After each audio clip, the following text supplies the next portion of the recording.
To pay taxes for my great country. This is the actor of Mario. Children get a great education and become more of what they can be. Do you know Mario? That's my feeling too. Yeah. Sorry, I don't mean to be political. This is the actor of Mario. Interview. But also I encourage everyone to go out and vote. Be heard, be seen. We are living in this most wonderful free country, and a part of that is the responsibility of freedom is to make your voice heard. So I encourage you, and of course I'm just speaking completely for me, but it's important, whatever your passion is, to be heard and to be seen and to stand up and be counted. But there I was, deciding that I would never be counted again because I didn't want to do this normal study of political science without that professor. And a friend of mine calls me up and said, "Hey, if you're taking a quarter off, why don't you come and take an acting class from me?" And I think I said something like, "Oh, Les, thank you so much, but there is no way I could ever stand in front of people and speak. I'm catatonic in a room with 3 people. You know this." He goes, "That's why you should take an acting class." I said, no, I'm way too shy. Really, I appreciate it. He says, "I'll tell you what, there's a student cafeteria where people are learning to be chefs. Why don't you come and have lunch with me, and then you can come to class, and if you don't want to perform, that's fine." And I said, "Lunch?" He won again. Both of them. And so I said, well, okay, I guess I could come as long as I don't have to do anything. He said, "Oh yeah, come on." And we went and had lunches, and it's like I was discovering Michelin before I got my own tire. And there we go to lunch, and then of course you have to learn a monologue. And I learned my monologue like everybody else, and I'm thinking, well, I don't have to do it. I wonder what's for lunch tomorrow. And we're going through more people. Everybody's standing up and doing their monologue, and everybody's trying the seat trick. But he goes, "Well, Charles, you're up." And I was petrified. I mean, I got up like this. I'm walking up there, and I stand up there to start my monologue, and I can feel this foot is shaking like this, so I put my weight on that one, and then this one starts to shake, and I hear this voice inside that I've heard many times in my life: "Spread your legs apart and put your weight evenly between the two." And so I did. And then they're both going like this. And I start my monologue, and it's something, the beginning monologue said, "My name is Joe. I died a terrible death in the fire in the warehouse, and the corn was popping, and I was, And so, and I start this monologue, and I think I don't know what I said. I think I know what inside I was saying: "You're gonna die, you're gonna die, you're gonna die." And outside I was going, And I don't know how I got through the monologue. I don't know what I said, but I reached the end, and I'm like, and everyone does the monologue, And I'm standing there sweating still like this, and okay, time for criticism. Yes, how is it that you were the only person among all of us that wasn't nervous? What? I mean, that was like the biggest shock in my life. That's when the pie hits you in the face. You go, and I don't know why, but that sort of got me excited. So I did more monologues and more scenes. And then the school play was going to be Midsummer Night's Dream, and I was convinced that I could be Oberon. "There lies Titania sometime of the night." I'm thinking, oh boy, this is perfect for me. And I go and I do my auditions, every day's auditions. I call up Les, I go, "Les, I think I got this part. I was really, really, really good. And I watched everybody else. I think I was really, really, really good." He goes, "Well, Charles, don't count your chickens before they hatch." I'm like, "Oh, no, you don't understand. I was really, really, really, really good." So the next day I go to the casting office, to see the casting board. And I look, there's Oberon and there's not me. And I'm like, well, I certainly got something here. And did I get the guy changing the scenery? Did I get the guy sweeping behind the elephant? Nothing. And that wonderful failure is why I'm an actor.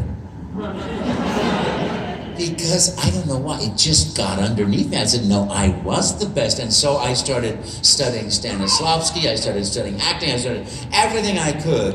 And I went on speech tournaments, we won the state and the national. And then Berkeley Repertory Theater, professional theater, was coming out to audition for a summer apprenticeship in Berkeley. So I went, and it was right after the school play had closed. And I auditioned with the monologue from Oberon against the guy that had the part, and I won!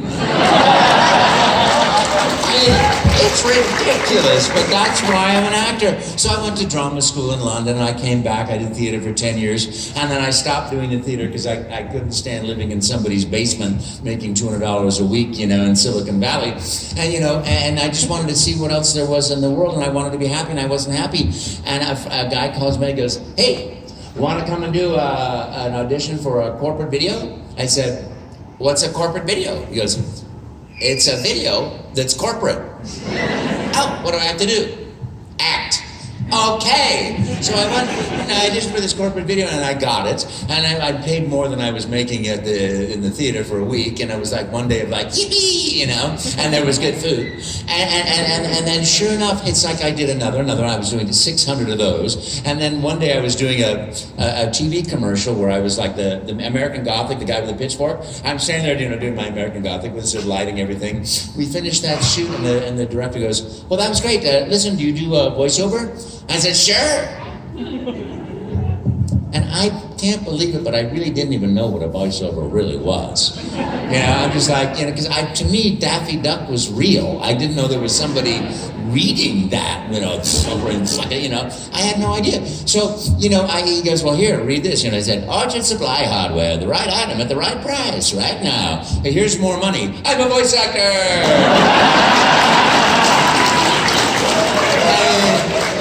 So, of course, it will come as no surprise at all to you that one day I was doing what voice actors do, sitting on the beach watching the sun, and reading a book, doing a crossword puzzle, and my pager went off. I'm so old I had pagers. And, it's like, and I'm like, "Oh, look at that, it's dancing on the sand. Oops, probably not good." So, I leave the beach, I get on the phone, and some friend of mine says, "Hey, you gotta go crash this audition." And I said, I am a professional actor. I would never crash an audition. Where is it? And I have no idea why. I left the beach. I get in the car, I drive downtown, I find a parking space, I walk into the building as the producer and the cameraman are walking out, and I said, "Hi, can I read for this?" And a guy, the bar was right next door. That's all I'm gonna say. And he goes, all right, come on in. We'll set the camera back up. You're an Italian plumber from Brooklyn named Mario with this company called Nintendo. And I'm like, never heard of it. Okay, and I'm like, okay, yes, of course, yes. And so make up a voice, make up a video game. You're gonna have these contacts glued to your face for a real-time animation system, and you're gonna see the audience and hear them through hidden camera here and microphone, but we have no idea whether this is gonna work or not. They'll see Mario, but if it doesn't work, then they'll be seeing you. And so make up a voice, make up a video game, start talking when you run out of things to say, because I'm not going to pay you to drink coffee all day. Which I don't understand that philosophy. Seems like a perfectly good waging income to me. But, so I said, okay, an Italian plumber from Brooklyn, get out of my face, I'm working here, go on. And I'm thinking to myself, this would not be fun to do all day. And it's negative, which I am a big believer in always being positive in your comedy. And it was also, I wanted to explore something more fun. And lucky for me, I had done Gremio in Taming of the Shrew some 10 years ago in the theater. Nice Italian guy, talk like this. And I thought, I'll use that voice, and I'll just make up a video. I played waka waka waka waka waka waka, bong bong ping pong, that was it, And I thought, well, I'll just make up things about food. The theme is consistent, at least, in my life. So I hear action, I'm like, hello, I'm Mario. Let's make a pizza pie together. You go get some sausage, I get some spaghetti. We put spaghetti and sausage in the pizza. And then I chase you with the pizza. And if I catch you with the pizza, you gotta eat the pizza. He didn't say stop, so I said, and then you better make a pizza. And I'll bring you some spaghetti, you put a pizza, and you put it in the pizza, and then you chase me the pizza, and if you catch me the pizza, I'm gonna eat the pizza.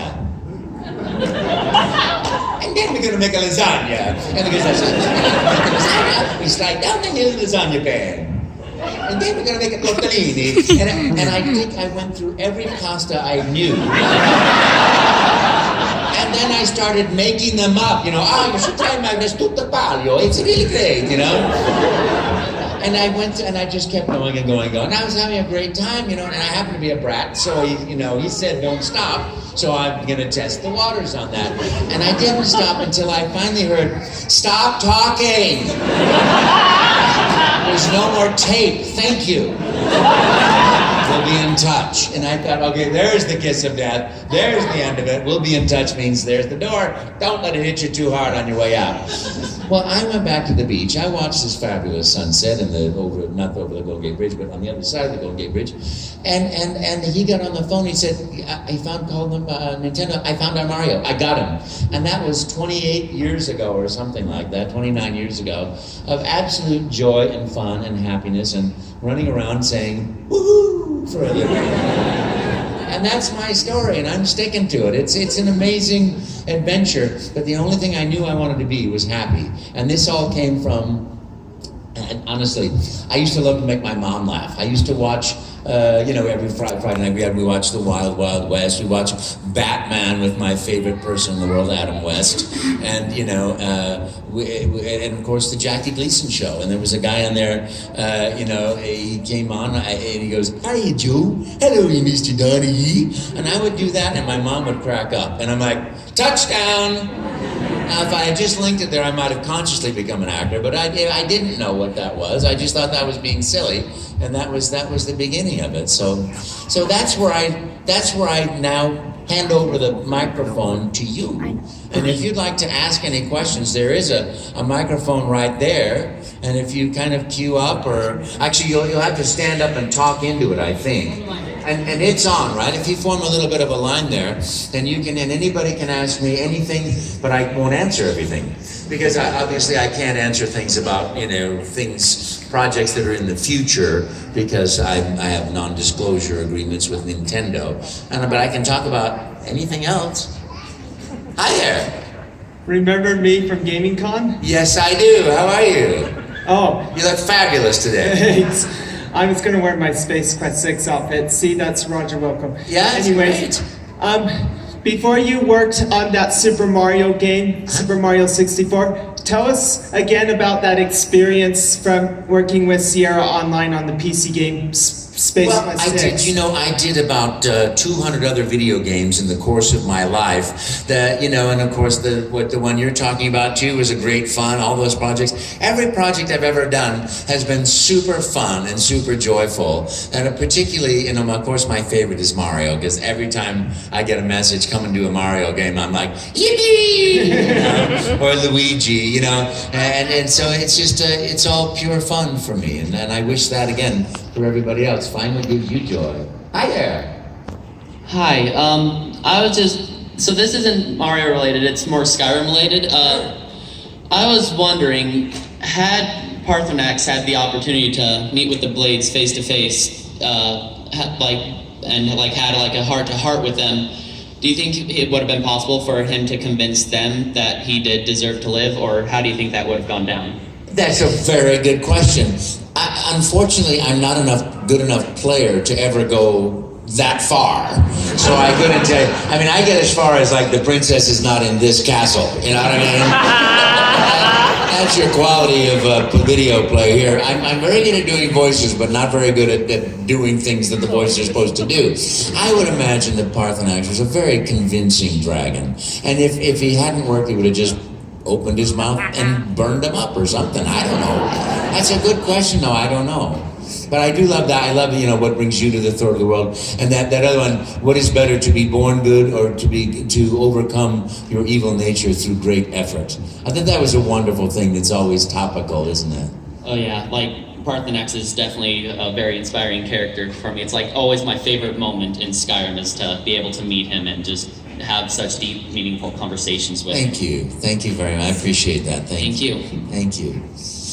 And thanks for everybody that dresses up too. That's really fabulous. Can you help her with the microphone? Thank you very much. There you go. Yeah. Oh, beautiful. Hey, hi there. Hi. So, another thing for Parthenax. So like, just like the dichotomy between like the bouncy, joyful Mario characters and then the more serious dragon, like, Yeah. how do you manage to do that? Well, you know, it's sort of like, it's kind of like a carpenter with a nail gun or a screw gun or a hammer or a saw. You know, it's what you train for in an actor. You play, you know, and my thing was I loved accents and dialects and things like that. And to me, it's acting. I mean, it's a great gift to be an actor because you have to look inside to find the true meanings of, you know, why, That's as much why as do I'm I gonna do do. what I do? So, see you know, later. we all do what we do, of course.